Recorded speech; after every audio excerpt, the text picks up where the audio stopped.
ओम शांति। ओम शांति। आज 30 अप्रैल 2024 यानी मास का लास्ट दिन है।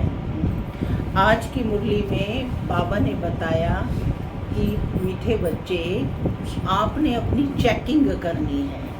लास्ट के दिन वैसे भी चेकिंग करते हैं, और आज मुरली में भी बाबा ने कहा कि अपना पूरा पोता मेल रखो, अपनी चेकिंग करो कि कितनी रेगुलरिटी है आप में, कितना कार्य में अपने ध्यान देते हैं, मुरली को ध्यान से सुनते हैं, कितना समय बाप को याद करते हैं। तो अपना सारा पोता मेल बाप को देना है, क्योंकि बाबा ने कहा कि आज तुम कौन हो, एक व्यापारी हो।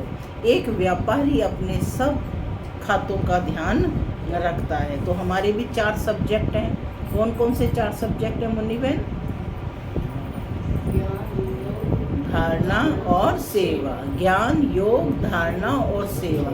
हर मुरली में इन चारों सब्जेक्ट्स को कवर किया जाता है। तो हमें भी अपना पूरा पोता मेल चेक करना है। साथ ही बाबा ने कहा कि विशेष रूप से हम बच्चों को अंतर्मुखी बनने का अभ्यास करना है। एक यात्रा बाहर चल रही है और एक यात्रा अंदर में।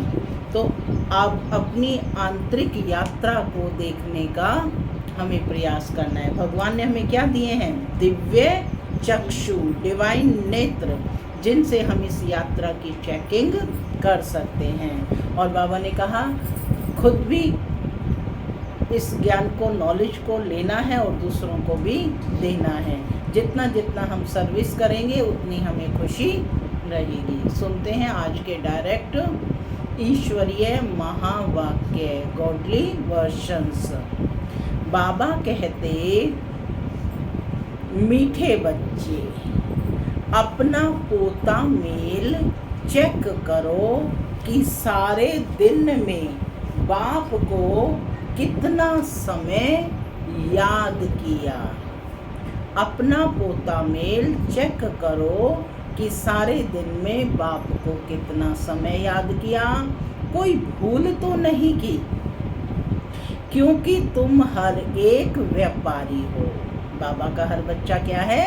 व्यापारी है। आज की मुरली से प्रश्न है, कौन सी एक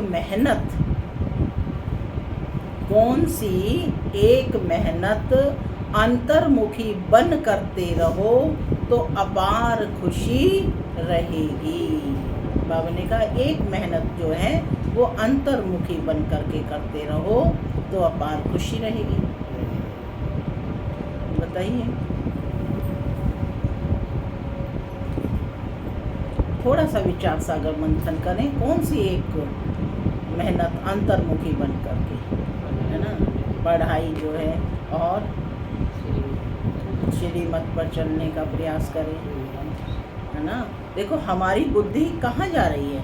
सारा दिन बाहर मुक्ता में ही तो है, यहाँ वहाँ कहाँ कहाँ जा रही है।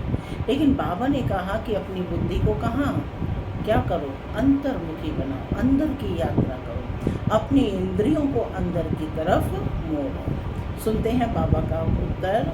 बाबा कहते, जन्म जन्मांतर जो कुछ किया है, जो सामने आता रहता है, जन्म जन्मांतर जो कुछ किया है, जो सामने आता रहता है, उन सब से बुद्धि योग निकाल सतो प्रधान बनने के लिए बाप को याद करने की मेहनत करते रहो।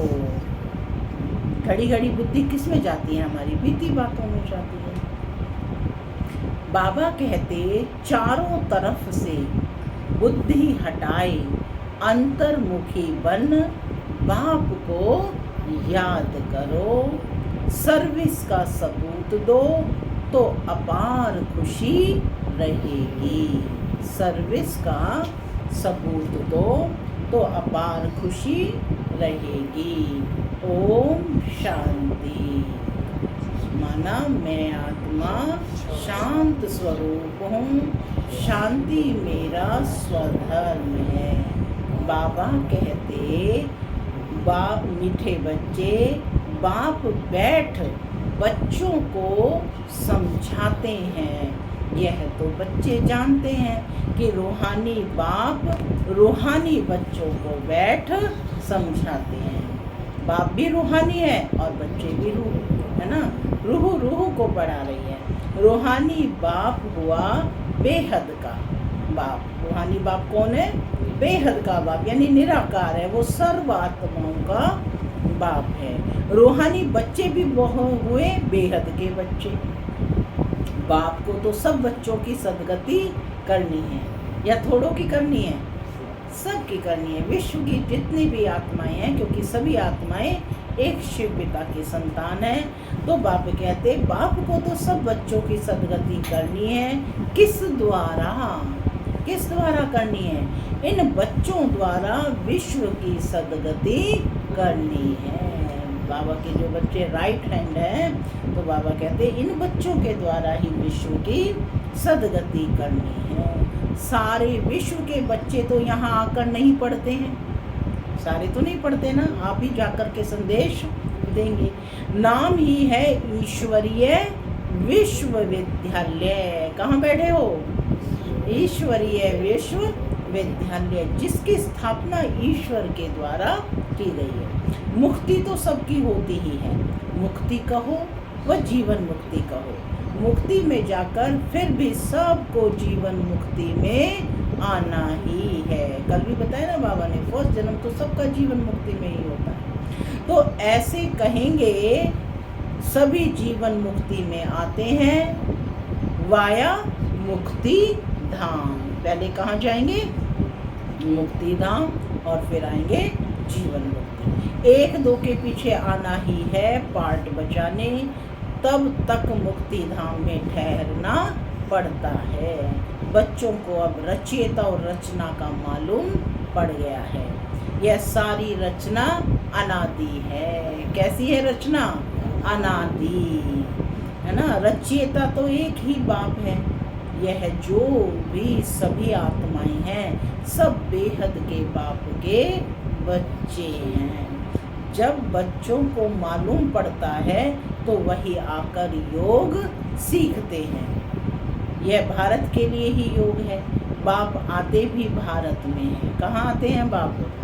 भारत में। भारतवासियों को ही याद की यात्रा सिखलाकर पावन बनाते हैं और नॉलेज भी देते हैं कि यह सृष्टि चक्र कैसे फिरता है। यह भी बच्चे जानते हैं। जान गए हैं ना सभी, यह सृष्टि चक्र कैसे फिरता है। रुद्रमाला भी है जो गाई और पूजी जाती है। कौन सी है रुद्रमाला? रुद्र किसे कहते हैं? शिव को, है ना। रुद्र शिव को कहते हैं।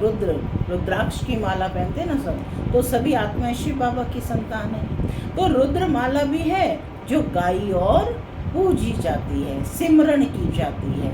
भक्त माला भी है, ऊंचे ते ऊंच भक्तों की माला है। भक्त माला के बाद होनी चाहिए ज्ञान माला। भक्ति और ज्ञान, भक्ति और ज्ञान दो चीजें हैं ना। भक्त माला भी है तो रुद्र माला भी है। भक्तों में शिरोमणि कौन है? हनुमान का नाम आता है, नारद जी का नाम आता है ना, मीरा का नाम आता है। ये भक्त माला में है। भक्त माला भी है तो रुद्र माला भी है। पीछे फिर रुंड माला कहा जाता है। अब रुंड माला कौन सी है?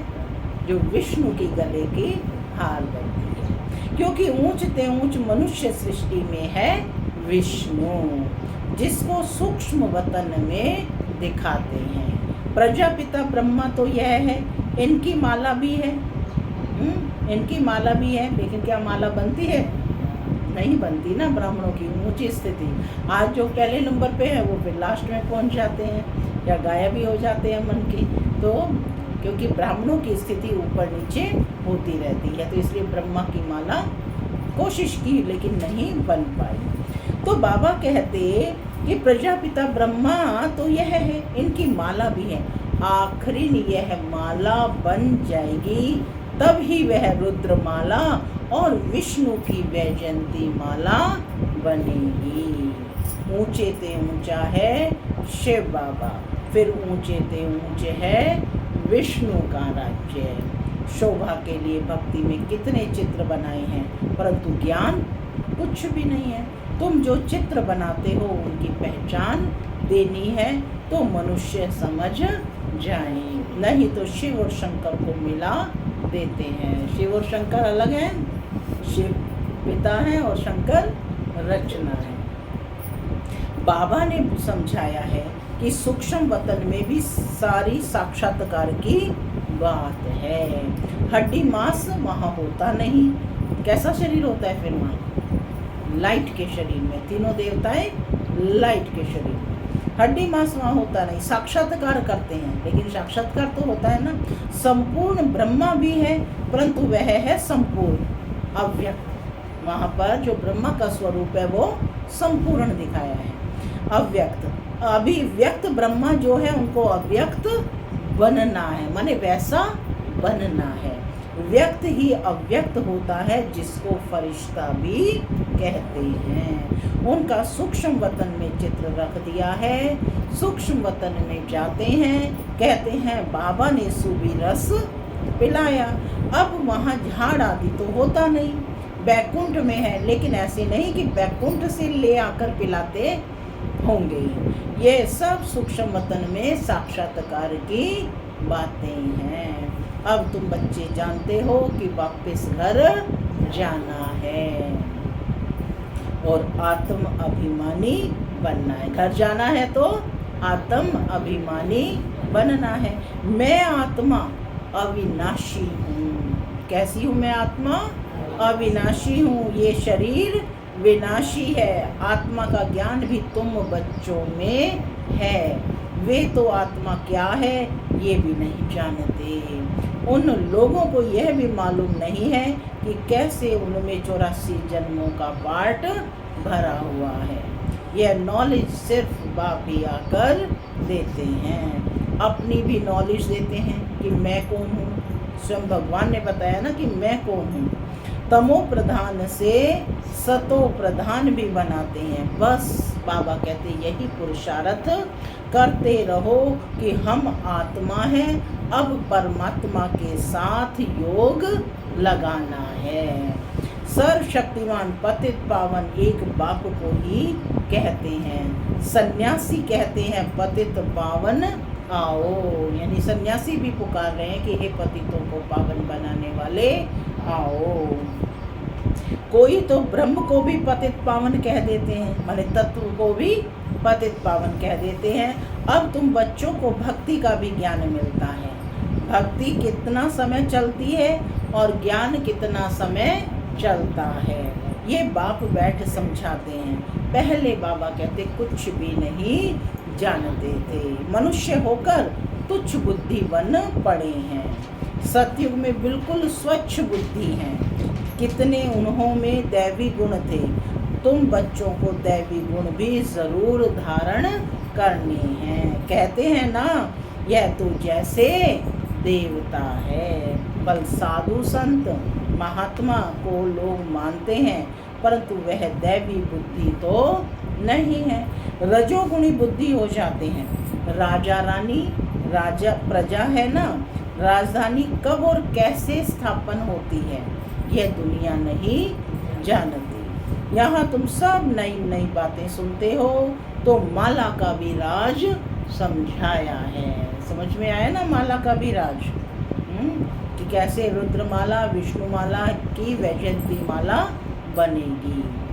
ऊंचे ते ऊंचे बाप, उनकी माला ऊपर में है। रुद्र है वह निराकार, फूल होता है ना उसके ऊपर, माला के ऊपर रुद्र वह है निराकार। फिर साकार में डबल मन का होता है लक्ष्मी नारायण, उनकी भी माला है। ब्राह्मणों की माला अभी नहीं बनती, अंत में तुम ब्राह्मणों की माला भी बन जाती है। अंत में तो पूरी माला बंधेगी ना, वही फिर वैजयंती माला बनेगी। बाबा कहते इन बातों में जास्ती प्रश्न उत्तर करने की जरूरत नहीं है। कि तुम्हें किस पर फोकस करना है? स्वयं को आत्मा समझ, बाप को याद करना है।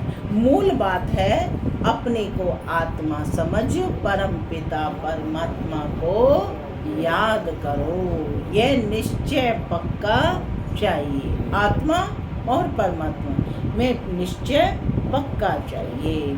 मूल बात है पतितों को पावन बनाना। सारी दुनिया पतित है, फिर पावन बनना है। मूल वतन में भी सभी पावन हैं, तो सुख धाम में भी सब पावन हैं। देखो दोनों जगह पर, मूल वतन में भी सभी आत्माएं पावन हैं, तो सुख धाम में भी सब पावन हैं। तुम पावन बनकर पावन दुनिया में जाते हो। गोया पावन दुनिया स्थापन हो रही है।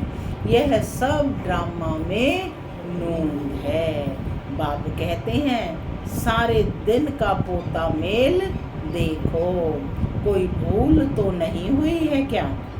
व्यापारी लोग मुरादी संभालते, माने बाबा सावधानी दे रहे हैं कि अपनी अपनी चेकिंग हर रोज करनी है। शाम को 10 मिनट लगाकर अपना एक बार पीछे देखना है पूरे दिन की दिनचर्या। बाबा कहते जैसे व्यापारी लोग अपनी मुरादी संभालते हैं, ये भी कमाई है। तुम हर एक व्यापारी हो। कौन हो?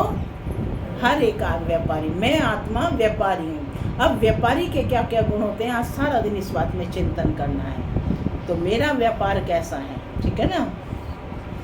बाबा से व्यापार करते हो, किसके साथ है तुम? व्यापार में दूसरा भी तो होगा ना, तो किसके साथ व्यापार करते हो? बाबा से व्यापार करते हो। अपनी जांच करनी है कि हमारे में कितने दैवी गुण हैं। कौन कौन से दैवी गुण हैं? आज बाबा ने कौन से दैवी गुण की बात की? क्या बनना है? क्या बनना है? कैसे अपनी चेकिंग करनी है जो मेहनत नहीं लगेगी? अंतर्मुखी अभी बोला है। अंतर्मुखता, उदारता, सहनशीलता, हर्षित मुक्ता, ये सब क्या है? दैवी गुण है, दिव्यता। तो बाबा कहते कि हर एक ने अपनी जांच करनी है कि हमारे में कितने दैवी गुण हैं, कितना बाप को याद करते हैं, कितना हम अशरीरी बनते जाते हैं, माने शरीर से डिटैच होकर स्वयं को आत्मा समझ, आत्मा के भान में रहते हैं। ये कितना समय हम अशरीरी आए थे, फिर अशरीरी बनकर जाना है। अभी तक सब आते ही रहते हैं, बीच में जाना तो एक को भी नहीं है। जाना तो सबको इकट्ठा है, गेट ही नहीं खुलता है ना। जाने का वन वे है, ये आ रहे हैं तो आ रहे हैं, है ना। फिर जाएंगे तो सभी आत्माएं एक साथ जाएंगे। जाना तो सबको इकट्ठा है। भल सृष्टि खाली नहीं रहती। गायन है राम गयो रावण गयो, उनका बहु परिवार गयो, परंतु रहते दोनों हैं। रावण संप्रदाय जाता है तो फिर लौटकर नहीं आता, बाकी यह बच जाते हैं। यह भी आगे चलकर सब साक्षात्कार होना है। यह जानना है कि नई दुनिया की कैसे स्थापना हो रही है, पिछाड़ी में क्या होगा। फिर सिर्फ हमारा ही धर्म रह जाएगा। सतयुग में तुम राज्य करेंगे, कलयुग खत्म हो जाएगा, फिर सतयुग को आना है। जब खत्म हो जाएगा कलयुग तो क्या आएगा? समय तो कभी नहीं रुकेगा ना। कलयुग के बाद सतयुग आना है। अभी रावण संप्रदाय और राम संप्रदाय दोनों हैं, इस समय दोनों हैं। संगम युग पर ही ये सब होता है। अभी तुम ये सब कुछ जानते हो। बाप कहते हैं बाकी जो कुछ राज है वह आगे चलकर धीरे धीरे समझाते रहेंगे। पढ़ाई के सारे राज एक ही दिन में कोई बताए जाते हैं, तो बाबा कहते धीरे धीरे सभी समझाते रहेंगे। जो रिकॉर्ड में नोंद है, माने जो बात जिस समय समझानी है उसी समय उसको समझाया जाएगा। माने बीए का कोर्स जो है 10th में तो नहीं पढ़ा दिया जाएगा। तो बाबा कहते जो रिकॉर्ड में नोंद है वह खुलते जाएंगे, माने वो राज खुलते जाएंगे, तुम समझते जाएंगे। इन एडवांस कुछ भी नहीं बताएंगे कि बाबा पहले से कुछ बच्चों को बता दें, बाबा कहते हैं इन एडवांस कुछ भी नहीं बताएंगे। ये भी ड्रामा का प्लान है। रिकॉर्ड खुलता जाता है, बाबा बोलता जाता है। देखिए ध्यान से सुनेंगे इस लाइन को दोबारा। ये भी इन एडवांस बाबा कुछ भी नहीं बताएंगे। ये भी ड्रामा का प्लान है। रिकॉर्ड खुलता जाता है, बाबा बोलता जाता है। माने बाबा भी ड्रामा के बंधन में बंधा हुआ है ना। ड्रामा में जब तक वो सीन नहीं है तो बाबा भी कुछ नहीं कर सकता।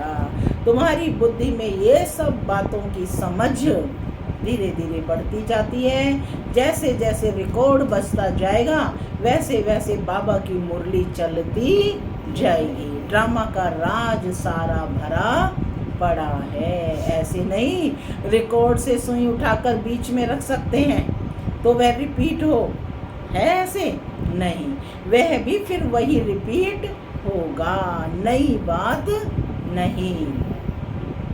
बाप के पास जो नई बात होगी वह रिपीट होगी। तुम सुनते और सुनाते जाएंगे, बाकी सब गुप्त है। ये राजधानी स्थापन हो रही है, सारी माला बन रही है। अलग अलग जाकर राजाई में तुम जन्म लेंगे।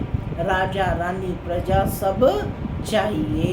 ये सब बुद्धि से काम लेना पड़ता है। प्रैक्टिकल में जो होगा सो देखा जाएगा। जो यहाँ से जाते हैं वह अच्छे साहूकार के घर में जाकर जन्म लेते हैं। अभी भी तुम्हारी वहाँ बहुत खातिरी होती है। इस समय भी रतन जड़ित चीज़ें सबके पास होती हैं, परंतु उन्होंने इतनी पावर नहीं है। पावर तुम्हारे में है। तुम जहाँ जाएंगे वहाँ अपना शो करेंगे। होता है ना, आज भी अलग पहचाने जाते हैं। जहाँ जाते हैं अपना शो करते हैं। तुम तो ऊंच बनते हो तो तुम जाकर वहाँ दैवी चरित्र दिखाएंगे। तुम्हारा हाव भाव, चाल चलन, बोल चाल सब से आप पहचाने जाते हो तो बाप का शो करते हो। तो बाबा कहते तुम तो ऊंच बनते हो, तुम जाकर वहाँ दैवी चरित्र दिखाएंगे। आसुरी बच्चे जन्मते ही रोते रहेंगे, गंदे भी होते हैं। तुम तो बड़े कायदे सिर पलेंगे। कैसे पलेंगे? कायदे सिर। गंद आदि की बात नहीं। आजकल के बच्चे तो गंदे हो पड़ते हैं। सतयुग में ऐसी बात हो ना सके। फिर भी हेवन है ना, वहाँ बांस आती नहीं जो कहना पड़े कि अगरबत्ती जलाओ। बगीचों में बहुत खुशबूदार फूल होंगे, यहाँ के फूलों में इतनी खुशबू नहीं है। वहाँ तो हर एक चीज़ में 100% खुशबू रहती है, यहाँ तो 1% भी नहीं है। वहाँ तो फूल भी फर्स्ट क्लास होंगे, है ना। देखो देवताओं को दिखाते भी हैं कमल आसन पर बैठे हुए, है ना। तो कितने बड़े बड़े फूल और कितने सुंदर फूल होंगे। यहाँ बल कोई कितना भी साहूकार हो तो भी इतना नहीं। वहाँ तो किस्म किस्म की चीज़ें होंगी, बर्तन आदि सब सोने के होंगे। जैसे यहाँ के पत्थर वहाँ फिर सोना ही सोना। देखो आज में कैसे सतयुग में बैकुंठ में रसोई होगी, कैसे घर का फर्नीचर होगा, अपने महलों में चक्कर लगाता रहो। रेती में भी सोना होता है। क्या कहा बाबा ने? वहाँ की रेती में भी सोना होता है। तभी आज तक भी गायन है। भर्तृहरि ने, संस्कृत लेखक हैं, उन्होंने एक श्लोक में लिखा है कि मनुष्य चाहे तो बालू रेत से भी सोना निकाल सकता है। तो ये कहाँ से आया? रेती में भी सोना होता है। विचार करो कितना सोना होगा, जिससे मकान आदि बनेंगे। वहाँ ऐसी मौसम होगी, ना सर्दी ना गर्मी। यानी कैसा मौसम होगा? सदा बसंत बहार होगी। वहाँ गर्मी का दुख नहीं, जो पंखे चलाने पड़े, उसका नाम ही है स्वर्ग। वहाँ अपार सुख होता है। तुम्हारे जैसा पद्मा पद्म भाग्यशाली बनते ही नहीं है। तो कौन बैठे हो? पद्मा पद्म भाग्यशाली। अपने समान को याद रखना, चिंतन करना इस पर। ठीक है। लक्ष्मी नारायण की कितनी महिमा गाते हैं, उनको जो ऐसा बनाते हैं उनकी कितनी महिमा चाहिए। जिनने लक्ष्मी नारायण को ऐसा बनाया तो उसकी कितनी महिमा है। पहले होती है अव्यभिचारी भक्ति। क्या होती है अव्यभिचारी? माने एक की भक्ति। फिर देवताओं की भक्ति शुरू होती है, वह भी भूत पूजा कहेंगे, शरीर तो वह है नहीं। 5 तत्वों की पूजा होती है। शिव बाबा के लिए ऐसे तो नहीं कहेंगे। पूजा करने के लिए कोई चीज का व सोने आदि का बनाते हैं। मैंने स्टार्टिंग में शिवलिंग किसका बनाया? हीरे का बना, जो स्वयं चमकता था, राजा विक्रमादित्य के द्वारा जो बनाया गया। उसके बाद सोने के, फिर अन्य, और आज तो पत्थर के बने हुए हैं ना। आत्मा को थोड़े ही सोना कहेंगे। आत्मा किस चीज की बनी हुई है? शिव का चित्र किस चीज का बनाया हुआ है वह झट बताएंगे, परंतु आत्मा परमात्मा किस चीज का बना हुआ है यह कोई बता ना सके। सतयुग में 5 तत्व भी शुद्ध होते हैं, यहाँ है अशुद्ध, माने पानी, जल, वायु, अग्नि, पृथ्वी, आकाश। इस समय सब अशुद्ध हो गए हैं, सब अपने, है ना, अपने सत्य को भूल चुके हैं। तो पुरुषार्थी बच्चे ऐसी ऐसी ख्यालात करते रहेंगे। बाप कहते हैं इन बातों को भी छोड़ दो, जो होना है वह होगा। पहले बाप को याद करो, चारों तरफ से बुद्धि योग हटाकर मामेकम याद करो तो विकर्म विनाश होंगे। जो कुछ सुनते हो उन सब को छोड़ एक बात पक्की करो कि हमको सतो प्रधान बनना है। सतो प्रधान माना 100% प्योर बनना है। फिर सतयुग में जो कल्प हुआ होगा वही होगा, उसमें फर्क नहीं पड़ सकता।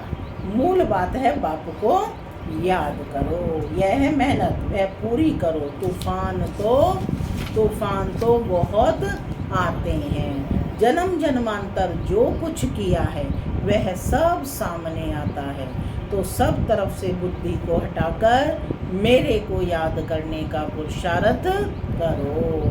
अंतर्मुखी होकर तुम बच्चों को स्मृति तो आई, सो भी नंबरवार पुरुषार्थ अनुसार। सर्विस से भी मालूम पड़ जाता है, सर्विस करने वालों को सर्विस की खुशी रहती है। जो अच्छी सर्विस करते हैं उनको सर्विस का सबूत भी मिलता है।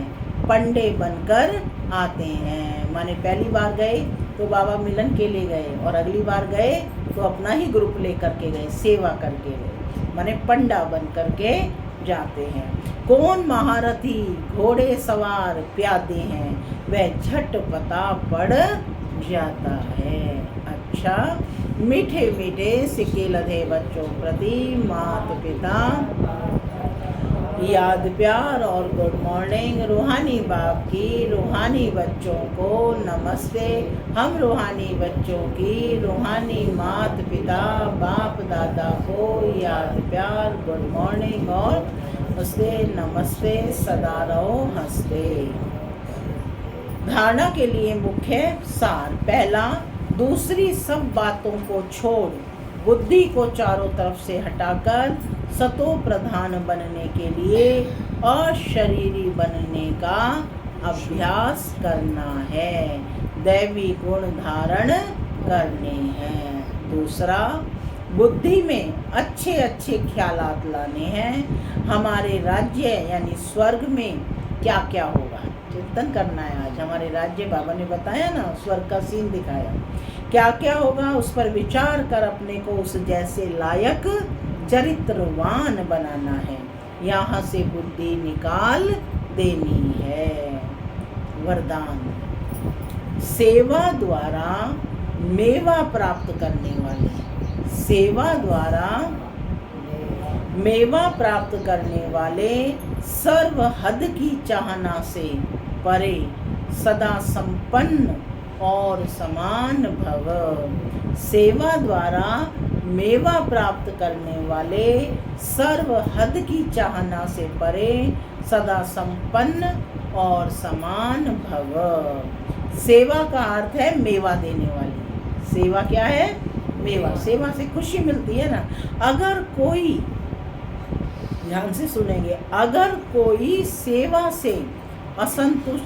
सेवा असंतुष्ट बनाई तो वो सेवा नहीं है। ऐसी सेवा भल छोड़ दो, लेकिन संतुष्टता नहीं छोड़ो। जैसे शरीर की तृप्ति के वाले सदा संतुष्ट रहते हैं, वैसे मन की तृप्ति वाले भी संतुष्ट होंगे। संतुष्टता तृप्ति की निशानी है। तृप्त आत्मा में कोई भी हद की इच्छा, मान, शान, सैल्वेशन, साधन की भूख नहीं होगी। तृप्त आत्मा में कोई भी हद की इच्छा कि मुझे ये प्राप्त हो, वो प्राप्त हो, मुझे मान मिले, शान मिले, सैल्वेशन मिले, साधन की भूख नहीं होगी। वे हद की सर्व चाहना से परे सदा संपन्न और समान होंगे। वे हद की सर्व चाहना से सदा संपन्न और समान होंगे। स्लोगन है, सच्ची दिल से निस्वार्थ सेवा में आगे बढ़ना। सच्ची दिल से निस्वार्थ सेवा में आगे बढ़ना अर्थात पुण्य का खाता जमा होना। ओम शांति।